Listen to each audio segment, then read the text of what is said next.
ଇତିବୃତ୍ତ ଅଧ୍ୟାୟ 33। ରାଜା ମାନାସେ। ରାଜ୍ୟ ଶାସନର ପ୍ରାରମ୍ଭରେ ମାନାସେଙ୍କୁ 12 ବର୍ଷ ବୟସ ହୋଇଥିଲା ଓ ସେ ଜେରୁସାଲେମରେ 95 ବର୍ଷ ବ୍ୟାପୀ ରାଜୁତି କଲେ। ଇସ୍ରାଏଲୀୟ ଜନତା ସମ୍ମୁଖରୁ ପ୍ରଭୁଙ୍କ ଦ୍ୱାରା ବିତାଡ଼ିତ ଜାତି ସମୂହର ଘୃଣ୍ୟ ଆଚରଣ ସବୁ ଅନୁସରଣ କରି ସେ ପ୍ରଭୁଙ୍କ ସନ୍ନିଧାନରେ ମନ୍ଦ କାର୍ଯ୍ୟ କଲେ। ତାଙ୍କ ପିତା ହେସେକିଆଙ୍କ ଦ୍ୱାରା ବିଧ୍ୱସ୍ତ ଉଚ୍ଚ ପୂଜାସ୍ଥଳୀ ସମୂହକୁ ସେ ପୁନର୍ନିର୍ମାଣ କଲେ। ବାଲ୍ ଦେବମାନଙ୍କ ଉଦ୍ଦେଶ୍ୟରେ ଯାଗପୀଠ ସବୁ ସ୍ଥାପନ କଲେ। ଆଶେରା ପ୍ରତିମୂର୍ତ୍ତି ସମୂହ ପ୍ରତିଷ୍ଠା କଲେ ଓ ଆକାଶସ୍ଥ ସମସ୍ତ ବାହିନୀର ସେବା କରି ସେଗୁଡ଼ିକୁ ଉପାସନା କଲେ। ମୁଁ ମୋର ନାମକୁ ଜେରୁସାଲେମରେ ଚିରକାଳ ବ୍ୟାପୀ ସ୍ଥାପନ କରିବି ବୋଲି ପ୍ରଭୁ ଯେଉଁ ଆଳୟ ସମ୍ପର୍କରେ କହିଥିଲେ, ସେହି ପ୍ରଭୁଙ୍କ ଆଳୟରେ ସେ ଯାଗପୀଠ ସକଳ ନିର୍ମାଣ କଲେ। ଦେବାଳୟରେ 2ଟି ପ୍ରାଙ୍ଗଣରେ ସୁଦ୍ଧା ସେ ଆକାଶସ୍ଥ ସମସ୍ତ ବାହିନୀ ଉଦ୍ଦେଶ୍ୟରେ ଯାଗପୀଠ ନିର୍ମାଣ କଲେ। ସେ ତାଙ୍କ ପୁତ୍ରମାନଙ୍କୁ ବେନ୍ ହିନୋମ ଉପତ୍ୟକାରେ ହୋମବଳି ରୂପେ ଉତ୍ସର୍ଗ କଲେ। ସେ ପୁଣି ଜ୍ୟୋତିଷ, ମନ୍ତ୍ରବିଦ୍ୟା ତଥା ଯାଦୁବିଦ୍ୟାରେ ଲିପ୍ତ ହେଲେ ଓ ପ୍ରେତାତ୍ମା ତଥା କୁହୁକୀମାନଙ୍କ ଉଦ୍ଦେଶ୍ୟରେ ଅନ୍ୱେଷଣ କଲେ। ପ୍ରଭୁଙ୍କ ସନ୍ନିଧାନରେ ଅତ୍ୟଧିକ ଅନିଷ୍ଟ କର୍ମ ସାଧନ କରି ସେ ତାହାଙ୍କୁ କୁପିତ କରାଇଲେ। ତାଙ୍କ ଦ୍ୱାରା ନିର୍ମିତ ପ୍ରତିମୂର୍ତ୍ତିକୁ ସେ ଈଶ୍ୱରଙ୍କ ଆଳୟରେ ପ୍ରତିଷ୍ଠା କଲେ। ଏହି ଦେବାଳୟ ସମ୍ବନ୍ଧରେ ଦାବିଦ ଓ ତାଙ୍କର ପୁତ୍ର ସଲୋମନଙ୍କୁ ଈଶ୍ୱର କହିଥିଲେ, ଏହି ଆଳୟରେ ଓ ଇସ୍ରାଏଲ ଗୋଷ୍ଠୀ ମଧ୍ୟରୁ ମୋ ଦ୍ୱାରା ମନୋନୀତ ଜେରୁସାଲେମରେ ମୁଁ ମୋର ନାମ ଚିରକାଳ ବ୍ୟାପୀ ସ୍ଥାପନ କରିବି। ମୋସେସଙ୍କ ଜରିଆରେ ମୋ ଦ୍ୱାରା ପ୍ରଦତ୍ତ ବିଧିବିଧାନ, ନିୟମ ତଥା ଅଧ୍ୟାଦେଶ ଗୁଡ଼ିକ ସେମାନେ ଯଦି ମନୋଯୋଗପୂର୍ବକ ପାଳନ କରିବେ, ତେବେ ତୁମ ପିତୃପୁରୁଷମାନଙ୍କୁ ମୁଁ ପ୍ରଦାନ କରିଥିବା ଦେଶରୁ ଇସ୍ରାଏଲର ପାଦକୁ ମୁଁ କେବେ ହେଁ ସ୍ଥାନାନ୍ତରିତ କରିବି ନାହିଁ। ଜୁଦା ଓ ଜେରୁସାଲେମବାସୀଙ୍କୁ ମାନାସେ ଏପରି ପ୍ରଲୁବ୍ଧ କଲେ ଯେ ଇସ୍ରାଏଲୀୟ ଜନତା ସମ୍ମୁଖରୁ ପ୍ରଭୁଙ୍କ ଦ୍ୱାରା ବିତାଡ଼ିତ ଜାତିଗଣ ଅପେକ୍ଷା ସେମାନେ ଅଧିକ ଅନିଷ୍ଟ କର୍ମ କଲେ। ମାନାସେ ଓ ତାଙ୍କର ପ୍ରଜାମାନଙ୍କୁ ପ୍ରଭୁ ଅନେକ କଥା କହିଲେ, କିନ୍ତୁ ସେମାନେ ତାହା ପ୍ରତି ମନୋଯୋଗୀ ହେଲେ ନାହିଁ। ସୁତରାଂ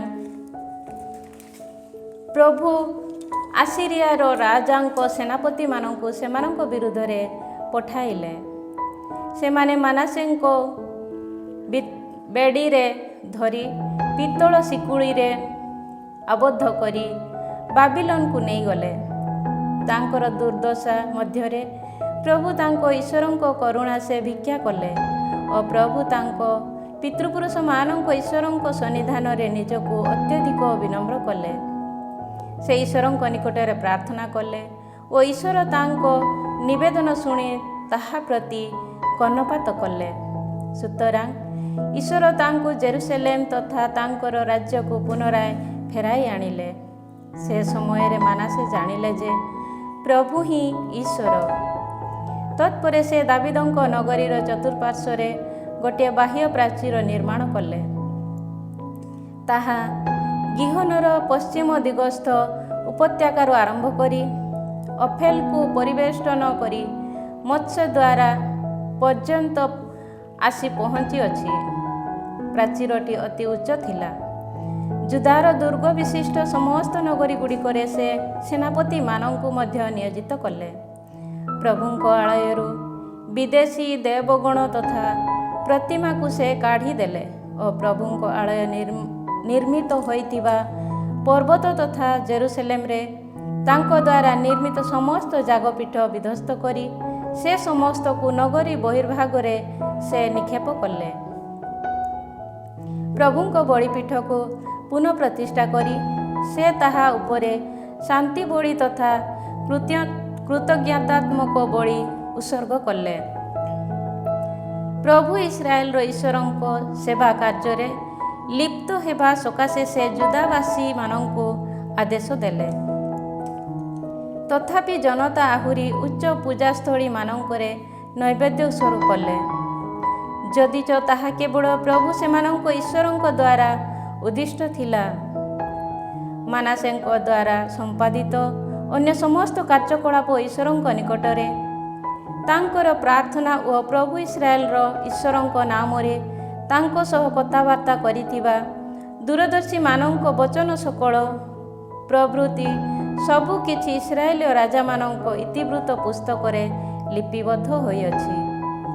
ତାଙ୍କର ପ୍ରାର୍ଥନା କେଉଁଭଳି ଈଶ୍ୱର ତାଙ୍କ ନିବେଦନ ଶୁଣିଲେ, ସେ ନିଜକୁ ବିନମ୍ର କରିବା ପୂର୍ବରୁ ତାଙ୍କ ଦ୍ୱାରା ସମ୍ପାଦିତ ପାପ ତଥା ଅବିଶ୍ୱସ୍ତତା, ତାଙ୍କ ଦ୍ୱାରା ନିର୍ମିତ ଉଚ୍ଚ ପୂଜାସ୍ଥଳୀ, ଆସେରିମ୍ ତଥା ଅନ୍ୟାନ୍ୟ ପ୍ରତିମୂର୍ତ୍ତି ଗୁଡ଼ିକୁ ସ୍ଥାପିତ ହୋଇଥିବା ସ୍ଥାନମାନଙ୍କ ନାମ ବିବରଣୀ ପ୍ରଭୃତି ସମସ୍ତ ବିଷୟ ଦୂରଦର୍ଶୀମାନଙ୍କ ଇତିବୃତ୍ତ ପୁସ୍ତକରେ ଲିପିବଦ୍ଧ ହୋଇଛି।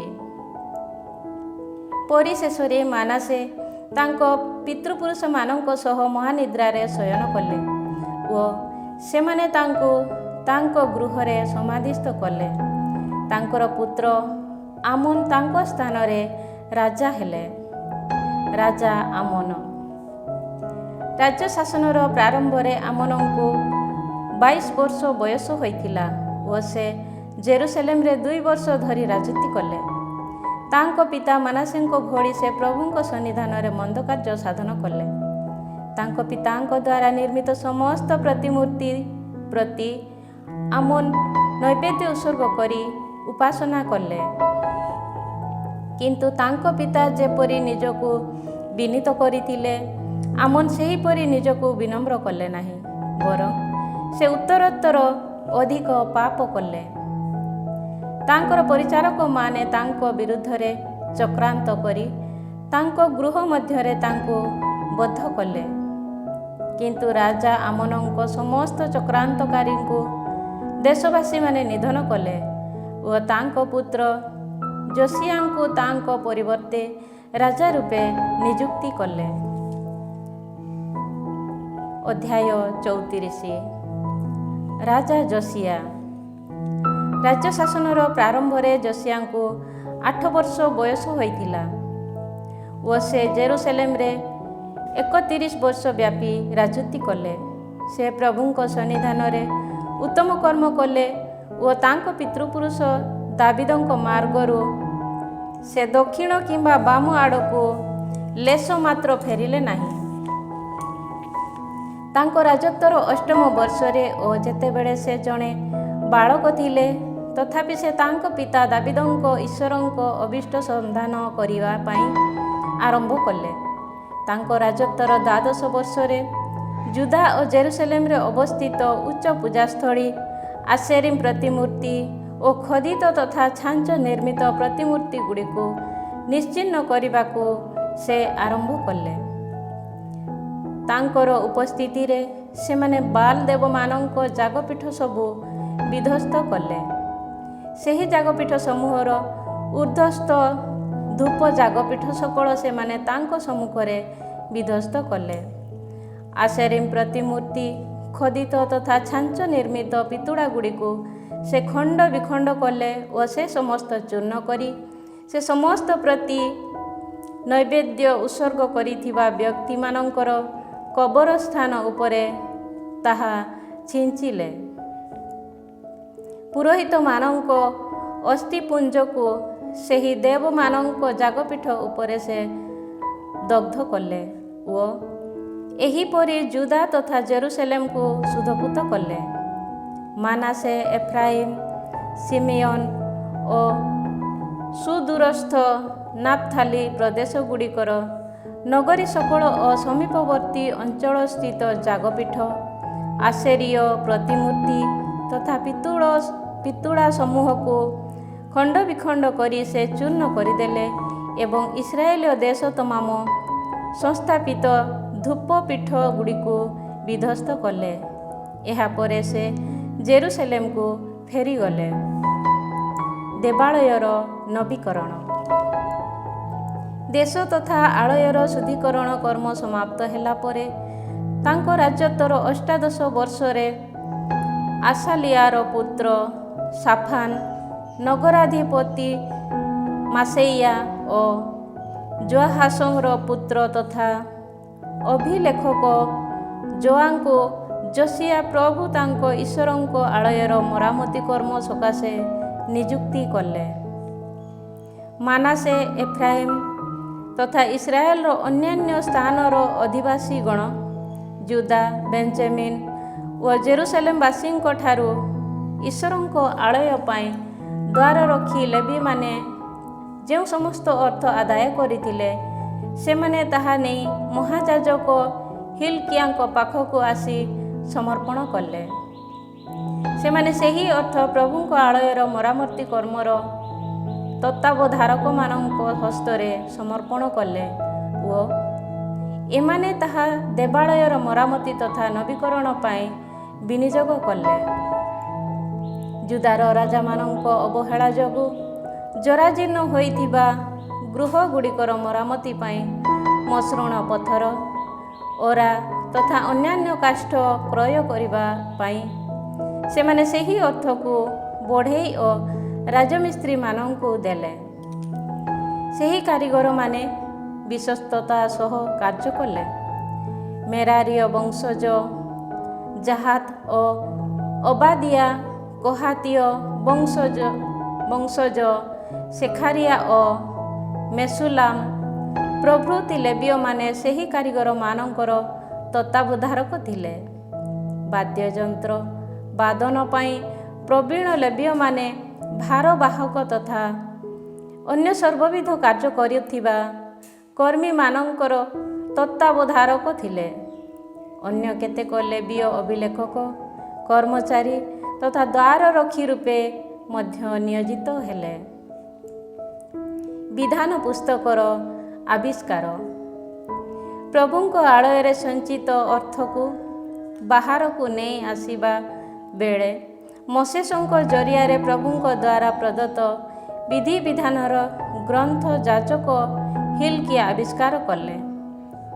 ହିଲ୍କିୟା ସଚିବ ସାଫାନକୁ କହିଲେ, ମୁଁ ପ୍ରଭୁଙ୍କ ଆଳୟରେ ବିଧିବିଧାନର ଗ୍ରନ୍ଥ ଆବିଷ୍କାର କରିଅଛି।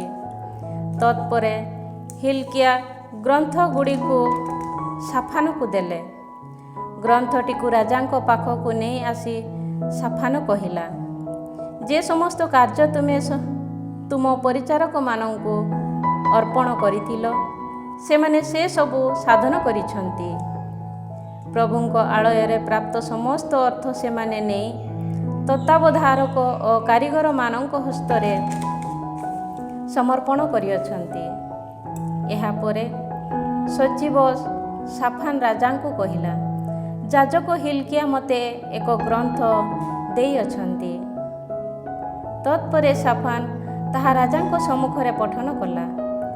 ବିଧିବିଧାନର ଗ୍ରନ୍ଥରେ ଉଲ୍ଲିଖିତ ଥିବା ବଚନ ଶୁଣି ରାଜା ସପରିହିତ ବସ୍ତ୍ର ଛିନ୍ନ କଲେ। ଏହାପରେ ହିଲ୍କିୟା ସାଫାନର ପୁତ୍ର আহিକାମ, ମିଖାର ପୁତ୍ର ଆବଦନ, ସଚିବ ସାଫାନ ଓ ରାଜାଙ୍କ ସେବକ ଆସାଇୟାଙ୍କୁ ରାଜା ଏହି ନିର୍ଦ୍ଦେଶ ଦେଲେ, ତୁମେମାନେ ଯାଇ ମୋ ପାଇଁ ଓ ଇସ୍ରାଏଲ ତଥା ଜୁଦାରେ ଅବଶିଷ୍ଟ ହୋଇ ରହିଥିବା ଜନତା ସକାଶେ ଏହି ଗ୍ରନ୍ଥଟିରେ ଉଲ୍ଲିଖିତ ବଚନ ସମ୍ବନ୍ଧରେ ପ୍ରଭୁଙ୍କ ଉଦ୍ଦିଷ୍ଟ ସନ୍ଧାନ କର। କାରଣ ଏହି ଗ୍ରନ୍ଥଟିରେ ରଚିତ ଥିବା ଅନୁଯାୟୀ ଆମ ପିତୃପୁରୁଷମାନେ ପ୍ରଭୁଙ୍କ ବଚନ କାର୍ଯ୍ୟକାରୀ କରିନଥିବା ଯୋଗୁଁ ପ୍ରଭୁଙ୍କ ପ୍ରଚଣ୍ଡ କୋପ ଆମ ଉପରେ ପଡ଼ିଅଛି।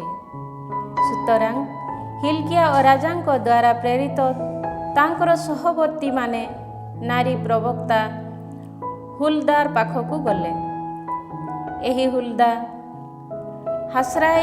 ହାସ୍ରାଇର ପୈତ୍ର ତଥା ତଖାତର ପୁତ୍ର ସାଲୁମ ନାମକ ବସ୍ତ୍ରାଗାର ରକ୍ଷକର ପତ୍ନୀ ଥିଲା। ସେ ସମୟରେ ସେ ଜେରୁସାଲେମର ଦ୍ୱିତୀୟ ବିଭାଗରେ ବାସ କରିଥିଲା। ସେମାନେ ତାଙ୍କ ନିକଟକୁ ଆସି ସମସ୍ତ ବିଷୟ ଜଣାଇଲେ ଉତ୍ତରରେ ସେମାନଙ୍କୁ କହିଲା, ପ୍ରଭୁ ଇସ୍ରାଏଲର ଈଶ୍ୱର କହନ୍ତି, ଯିଏ ତୁମମାନଙ୍କୁ ମୋ ପାଖକୁ ପଠାଇଅଛନ୍ତି, ତୁମେ ତାଙ୍କ ନିକଟକୁ ଯାଇ କୁହ। ପ୍ରଭୁ କହନ୍ତି, ଜୁଦାର ରାଜାଙ୍କ ସମ୍ମୁଖରେ ପଠିତ ଏହି ଗ୍ରନ୍ଥଟିରେ ଉଲ୍ଲିଖିତ ସମସ୍ତ ଅଭିଶାପ ବାକ୍ୟକୁ ମୁଁ ଏହି ଦେଶ ଓ ତଦ୍ଦେଶବାସୀମାନଙ୍କ ପ୍ରତିକୂଳରେ ଘଟାଇବି। ସେମାନେ ମୋତେ ପରିତ୍ୟାଗ କରି ଅନ୍ୟ ଦେବମାନଙ୍କ ପ୍ରତି ଧୂପାର୍ଚ୍ଚନା କରିଥିବା ଓ ସେମାନେ ସେମାନଙ୍କ ହସ୍ତକୃତ କାର୍ଯ୍ୟକଳାପ ଦ୍ୱାରା ମୋତେ କୁପିତ କରାଇଥିବା ହେତୁ ମୁଁ ମୋର କ୍ରୋଧାଗ୍ନି ଏହି ସ୍ଥାନ ଉପରେ ଢାଳି ଦେବି। ତାହା ନିର୍ବାପିତ ହେବ ନାହିଁ। କିନ୍ତୁ ପ୍ରଭୁଙ୍କ ଅଭୀଷ୍ଟ ସନ୍ଧାନ କରିବା ପାଇଁ ତୁମମାନଙ୍କୁ ପଠାଇଥିବା ଜୁଦାର ରାଜାଙ୍କୁ ତୁମେମାନେ ଏହିପରି କହିବ, ଯେଉଁ ବଚନ ତୁମେ ଶୁଣିଅଛ ସେ ସମ୍ବନ୍ଧରେ ପ୍ରଭୁ ଇସ୍ରାଏଲର ଈଶ୍ୱର କହନ୍ତି, ଏହି ଦେଶ ତଥା ତଦେଶବାସୀମାନଙ୍କ ବିରୁଦ୍ଧରେ ଈଶ୍ୱରଙ୍କ ଦ୍ୱାରା କଥିତ ବଚନ ଶୁଣି ତୁମେ ଅନୁତାପ କରିଥିବା, ତାହାଙ୍କ ସନ୍ନିଧାନରେ ତୁମେ ନିଜକୁ ବିନମ୍ର କରିଥିବା ଓ ନିଜକୁ ବିନମ୍ର କରି ତଥା ସ୍ୱପରିହିତ ବସ୍ତ୍ର ଛିନ୍ନ କରି ମୋ ସନ୍ନିଧାନରେ କ୍ରନ୍ଦନ କରିଥିବା ଯୋଗୁଁ ପ୍ରଭୁ କହନ୍ତି ଯେ ମୁଁ ମଧ୍ୟ ତୁମର ମିନତି ଶୁଣିଅଛି। ତୁମ ପିତୃପୁରୁଷମାନଙ୍କ ସହ ସଂଗୃହୀତ ହୋଇ ତୁମେ ଶାନ୍ତିରେ ସମାଧିସ୍ଥ ହେବ। ଏହି ଦେଶ ଓ ତଦେଶବାସୀମାନଙ୍କ ବିରୁଦ୍ଧରେ ମୋ ଦ୍ୱାରା ଘଟିବାକୁ ଥିବା କୌଣସି ଅନିଷ୍ଟ କାର୍ଯ୍ୟ ତୁମର ଚକ୍ଷୁ ଦେଖିବ ନାହିଁ। ଫେରି ଯାଇ ସେମାନେ ରାଜାଙ୍କୁ ଏହି ବଚନ ଶୁଣାଇଲେ। ବ୍ୟବସ୍ଥା ବିଧାନର ନବୀକରଣ। ତତ୍ପରେ ଲୋକ ପଠାଇ ଜୁଦା ଓ ଜେରୁସାଲେମର ବୟୋଜ୍ୟେଷ୍ଠମାନଙ୍କୁ ରାଜା ଏକତ୍ରିତ କଲେ। ଜୁଦା ଓ ଜେରୁସାଲେମବାସୀ, ଜନତା, ଯାଜକ ଓ ଲେବୀୟ ପ୍ରଭୃତି ସାନ ବଡ଼ ସମସ୍ତ ଲୋକଙ୍କ ସମେତ ରାଜା ପ୍ରଭୁଙ୍କ ଆଳୟକୁ ଗଲେ। ସେଠାରେ ସମସ୍ତଙ୍କ ଶ୍ରୁତି ଗୋଚରରେ ଦେବାଳୟରେ ଆବିଷ୍କୃତ ବ୍ୟବସ୍ଥା ବିଧାନର ଗ୍ରନ୍ଥ ସେ ପଠନ କଲେ। ରାଜା ତାଙ୍କ ସ୍ଥାନରେ ଦଣ୍ଡାୟମାନ ହୋଇ ପ୍ରଭୁଙ୍କ ସନ୍ନିଧାନରେ ଏକ ବ୍ୟବସ୍ଥା ବିଧାନ ସାଲିସ କଲେ ଯେ ସେ ପ୍ରଭୁଙ୍କ ଅନୁସରଣ କରିବେ। ପୂର୍ଣ୍ଣ ହୃଦୟ ତଥା ଆତ୍ମା ସହକାରେ ତାହାଙ୍କର ସମସ୍ତ ଆଜ୍ଞା, ପ୍ରମାଣ ତଥା ନିୟମାବଳୀ ପାଳନ କରିବେ ଓ ଗ୍ରନ୍ଥଟିରେ ଉଲ୍ଲିଖିତ ସମସ୍ତ ବଚନ କାର୍ଯ୍ୟକାରୀ କରିବେ। ଏହାପରେ ଜେରୁସାଲେମ ଓ ବେଞ୍ଜାମିନରେ ବିଦ୍ୟମାନ ଥିବା ସମସ୍ତେ ଯେପରି ତାହା ପାଳନ କରନ୍ତି, ସେଥିପାଇଁ ସେ ସେମାନଙ୍କୁ ସମ୍ମତି ପ୍ରକାଶ କଲେ। ସେମାନଙ୍କର ପିତୃପୁରୁଷମାନଙ୍କ ସହ ସ୍ଥାପିତ ଈଶ୍ୱରଙ୍କ ବ୍ୟବସ୍ଥା ବିଧାନକୁ ଜେରୁସାଲେମବାସୀମାନେ କାର୍ଯ୍ୟକାରୀ କଲେ। ଇସ୍ରାଏଲ ଦେଶରେ ଅବସ୍ଥିତ ସମସ୍ତ ଘୃଣ୍ୟ ବସ୍ତୁକୁ ଯୋସିଆ କାଢ଼ିଦେଲେ ଓ ପ୍ରଭୁ ସେମାନଙ୍କ ଈଶ୍ୱରଙ୍କର ସେବା କାର୍ଯ୍ୟ କରିବା ପାଇଁ ସେ ଇସ୍ରାଏଲୀୟ ଦେଶବାସୀଙ୍କୁ ବାଧ୍ୟ କଲେ। ତାଙ୍କର ଜୀବନ କାଳରେ ପ୍ରଭୁ ସେମାନଙ୍କ ପିତୃପୁରୁଷମାନଙ୍କ ଈଶ୍ୱରଙ୍କୁ ଅନୁସରଣ କରିବା ଉଦ୍ୟମରୁ ସେମାନେ ନିବୃତ୍ତ ହେଲେ ନାହିଁ। ଅଧ୍ୟାୟ 35। ଯୋସିଆଙ୍କ ପାସ୍କା ଉତ୍ସବ ପାଳନ। ଜେରୁସାଲେମରେ ଯୋସିଆ ପ୍ରଭୁଙ୍କ ଉଦ୍ଦେଶ୍ୟରେ ଏକ ପାସ୍କା ଉତ୍ସବ ପାଳନ କଲେ। ପ୍ରଥମ ମାସର ଚତୁର୍ଦ୍ଦଶ ଦିବସରେ ସେମାନେ ପାସ୍କା ମେଷଶାବକ ନିଧନ କଲେ। ଯାଜକମାନଙ୍କୁ ସେମାନଙ୍କ ପଦବୀରେ ନିଯୁକ୍ତି କରି ସେ ସେମାନଙ୍କୁ ପ୍ରଭୁଙ୍କ ଆଳୟରେ ସେବା କରିବା ପାଇଁ ଉତ୍ସାହିତ କଲେ। ଇସ୍ରାଏଲ ଜନତାକୁ ଶିକ୍ଷା ଦେଉଥିବା ଓ ପ୍ରଭୁଙ୍କ ସେବା କାର୍ଯ୍ୟ ପାଇଁ ପୃଥକ କରାଯାଇଥିବା ଲେବୀୟମାନଙ୍କୁ ସେ କହିଲେ, ଦାବିଦଙ୍କ ପୁତ୍ର ଓ ଇସ୍ରାଏଲର ରାଜା ସଲୋମନଙ୍କ ଦ୍ୱାରା ନିର୍ମିତ ଦେବାଳୟରେ ପବିତ୍ର ସିନ୍ଦୁକ ସ୍ଥାପନ କର। ତୁମେମାନେ ତାହାକୁ ଆଉ କେବେ ହେଁ କାନ୍ଧରେ ବହନ କରିବା ଆବଶ୍ୟକ ନୁହେଁ। ପ୍ରଭୁ ତୁମମାନଙ୍କ ଈଶ୍ୱର ଓ ତାହାଙ୍କର ସ୍ୱଜନଗଣ ଇସ୍ରାଏଲର ସେବା କାର୍ଯ୍ୟ କର। ଇସ୍ରାଏଲର ରାଜା ଦାବିଦ ଓ ତାଙ୍କର ପୁତ୍ର ସଲୋମନଙ୍କ ଦ୍ୱାରା ପ୍ରଦତ୍ତ ନିର୍ଦ୍ଦେଶ ମୁତାବକ ତୁମେମାନେ ତୁମ ପିତୃକୁଳ ଅନୁଯାୟୀ ଦଳରେ ବିଭକ୍ତ ହୋଇ ପ୍ରସ୍ତୁତ ହୁଅ। ସର୍ବସାଧାରଣ ଜନତାର ଗୋଷ୍ଠୀ ବିଶିଷ୍ଟ ତୁମ ଭ୍ରାତାମାନଙ୍କ ପିତୃବଂଶର ସେବା କରିବା ପାଇଁ ପବିତ୍ର ସ୍ଥାନରେ ଦଣ୍ଡାୟମାନ ହୁଅ ଓ ଲେବୀୟମାନଙ୍କ ପିତୃବଂଶର ଏକକ ଅଂଶକୁ ସେହି ପ୍ରତ୍ୟେକ ଗୋଷ୍ଠୀର ଏକକ ଅଂଶ ସକାଶେ ନିରୂପଣ କର। ପାସ୍କା ମେଷ ଶାବକ ନିଧନ କର ଓ ତୁମେମାନେ ନିଜ ନିଜକୁ ଶୁଦ୍ଧପୂତ କର। ମୋଶେସଙ୍କ ମାଧ୍ୟମରେ ପ୍ରଭୁଙ୍କ ଦ୍ୱାରା ଆଜ୍ଞାପିତ ବଚନ ମୁତାବକ କାର୍ଯ୍ୟ କରିବା ସକାଶେ ତୁମ ଭ୍ରାତାମାନଙ୍କ ପାଇଁ ପ୍ରସ୍ତୁତ ହୁଅ। ଏହାପରେ ସେଠାରେ ବିଦ୍ୟମାନ ସର୍ବସାଧାରଣ ଜନତାକୁ ପାସ୍କା ନୈବେଦ୍ୟ ସକାଶେ ଯୋସିଆ ତାଙ୍କ ପଶୁ ପଲରୁ 30,000 ମେଷ ତଥା ଛାଗ ଶାବକ ଓ 3,000 ବଳଦ ସେମାନଙ୍କୁ ଦାନ କଲେ। ରାଜାଙ୍କ ସମ୍ପତ୍ତିରୁ ଏ ସମସ୍ତ ଦିଆଯାଇଥିଲା। ତାଙ୍କର ସହବର୍ତ୍ତୀ ଶାସକମାନେ ମଧ୍ୟ ଜନତା, ଯାଜକ ଓ ଲେବୀୟମାନଙ୍କୁ ସ୍ୱେଚ୍ଛାକ୍ରମେ ଉପହାର ଦାନ କଲେ।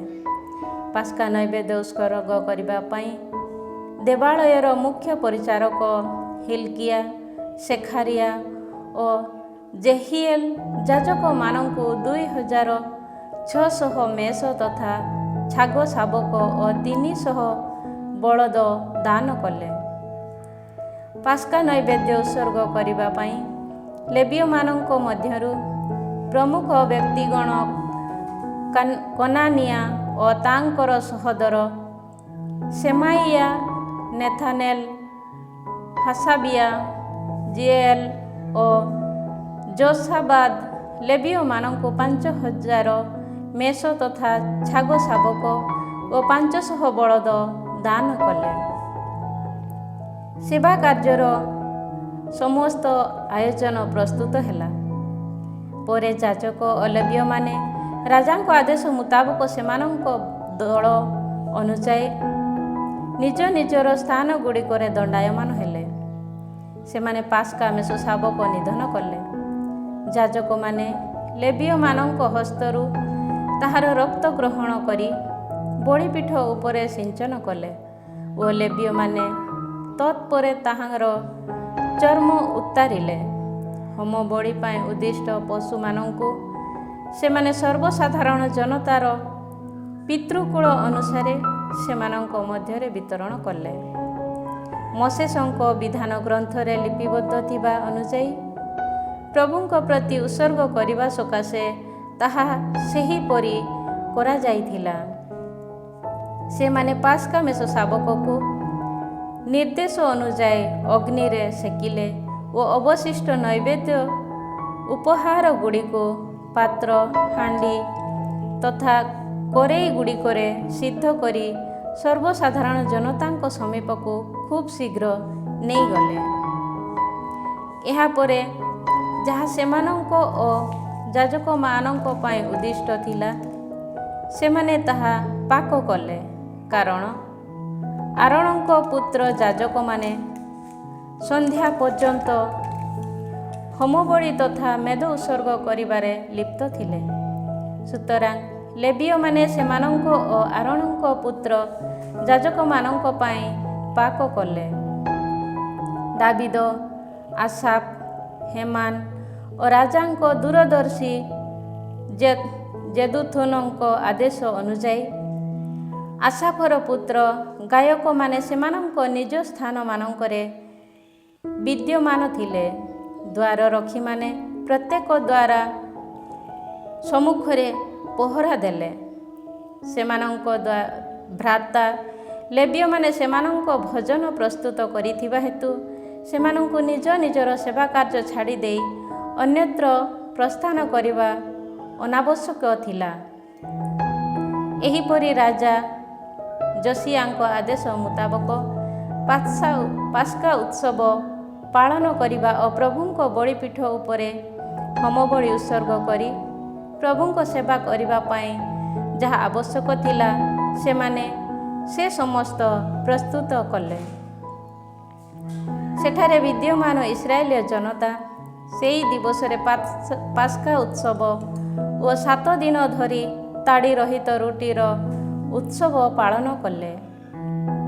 ପ୍ରବକ୍ତା ସାମୁଏଲଙ୍କ ସମୟ ପରେ ଏପରି ଏକ ପାସ୍କା ଉତ୍ସବ ଇସ୍ରାଏଲରେ କେବେ ହେଁ ପାଳିତ ହୋଇନଥିଲା।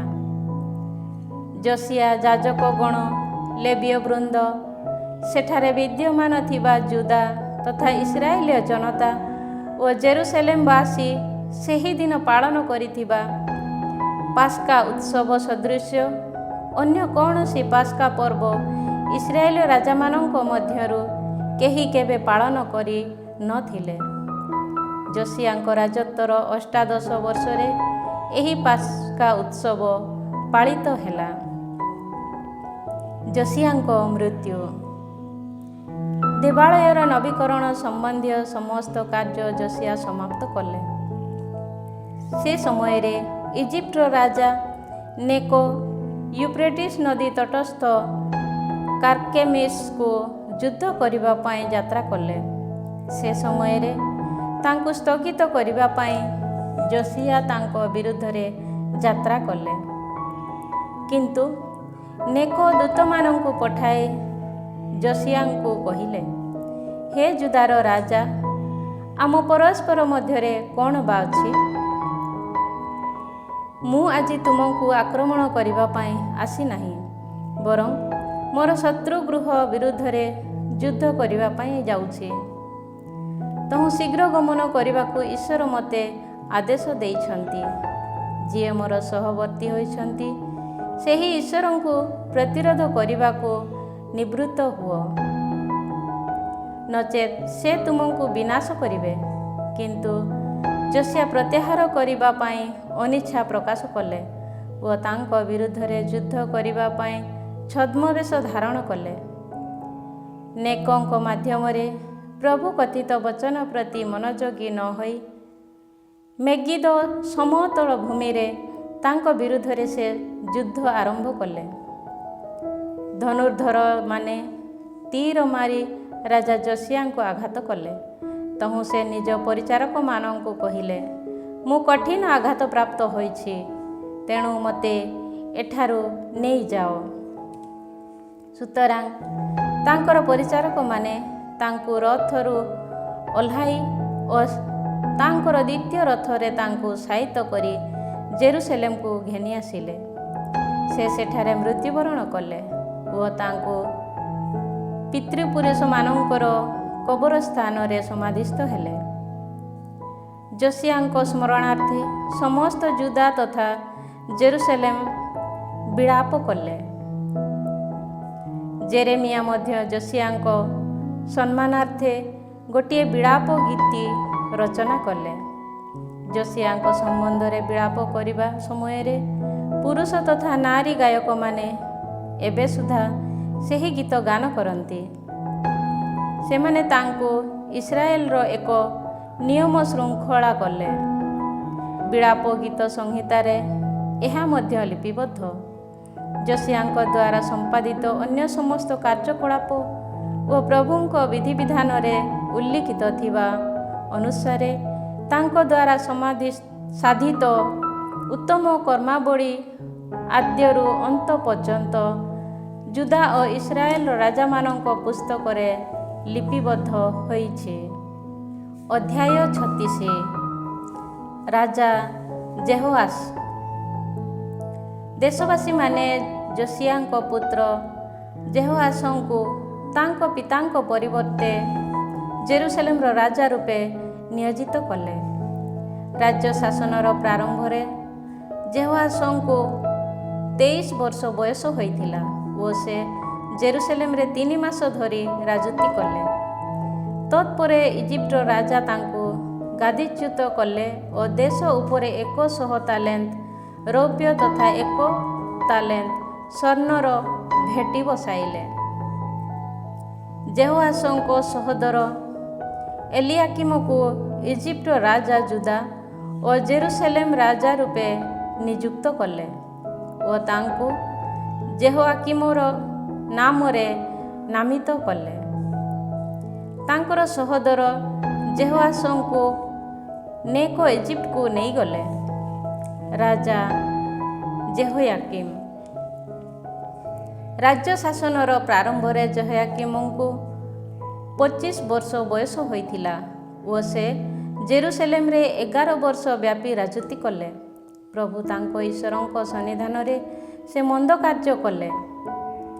ବାବିଲନର ରାଜା ନେବୁକାଦନେସର ତାଙ୍କ ବିରୁଦ୍ଧରେ ଆସି ତାଙ୍କୁ ଶିକୁଡ଼ିରେ ବାନ୍ଧି ବାବିଲନକୁ ନେଇଗଲେ। ପ୍ରଭୁଙ୍କ ଆଳୟରେ ବ୍ୟବହୃତ ପାତ୍ରଗୁଡ଼ିକ ମଧ୍ୟରୁ କେତେକ ମଧ୍ୟ ନେବୁକାଦନେସର ବାବିଲନକୁ ନେଇଯାଇ ନିଜ ପ୍ରାସାଦରେ ସଂରକ୍ଷଣ କଲେ।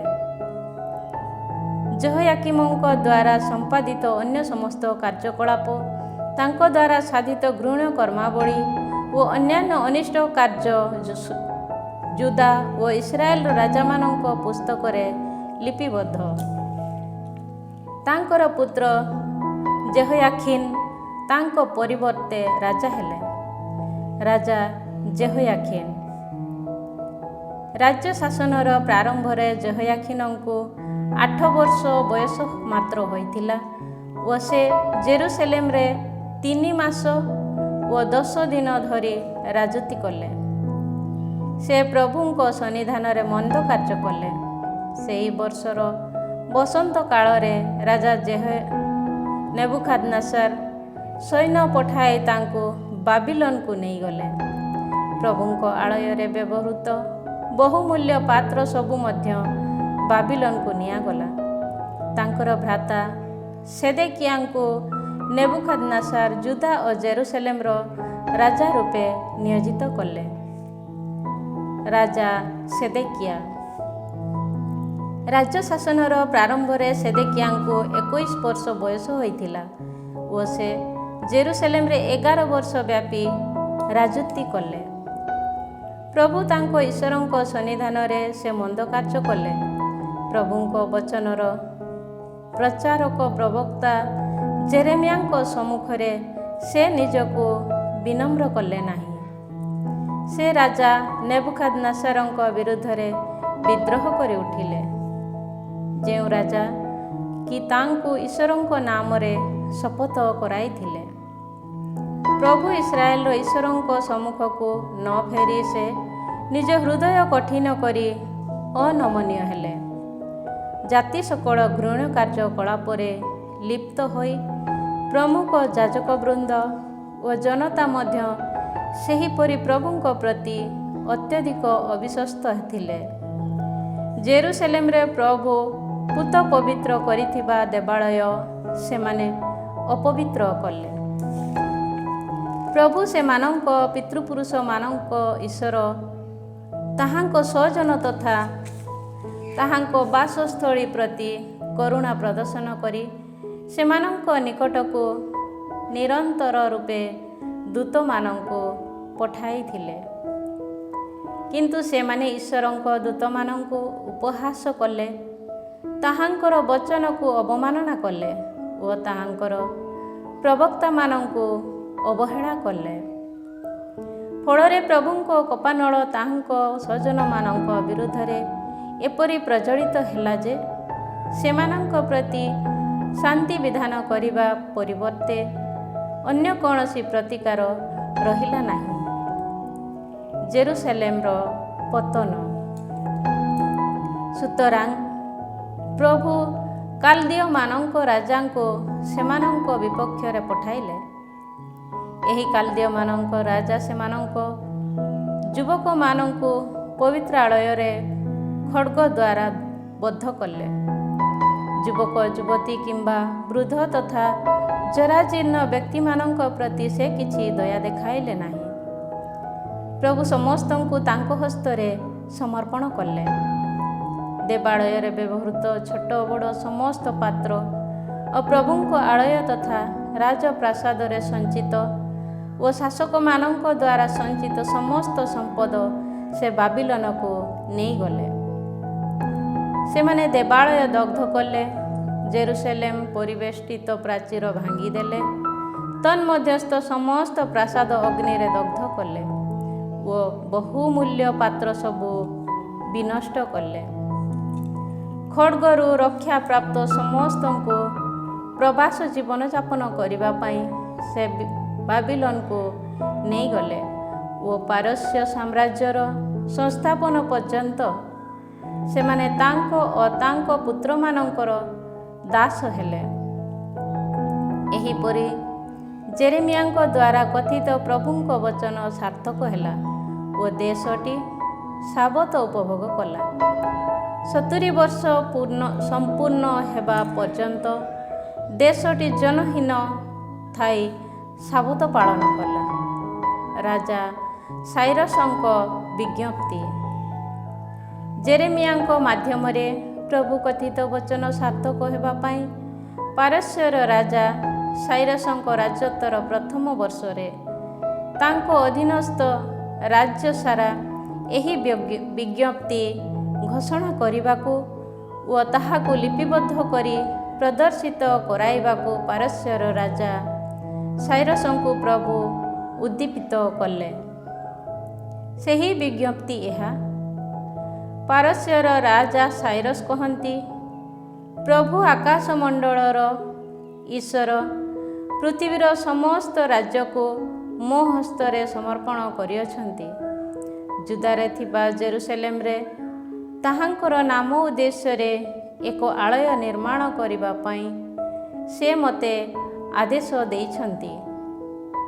ତାହାଙ୍କର ସ୍ୱଜନମାନଙ୍କ ମଧ୍ୟରୁ କେହି ଯଦି ତୁମମାନଙ୍କ ମଧ୍ୟରେ ବାସ କରୁଛି, ତେବେ ପ୍ରଭୁ ତାର ଈଶ୍ୱର ତାର ସହବର୍ତ୍ତୀ ହୁଅନ୍ତୁ। ସେ ଯାଇପାରିବ।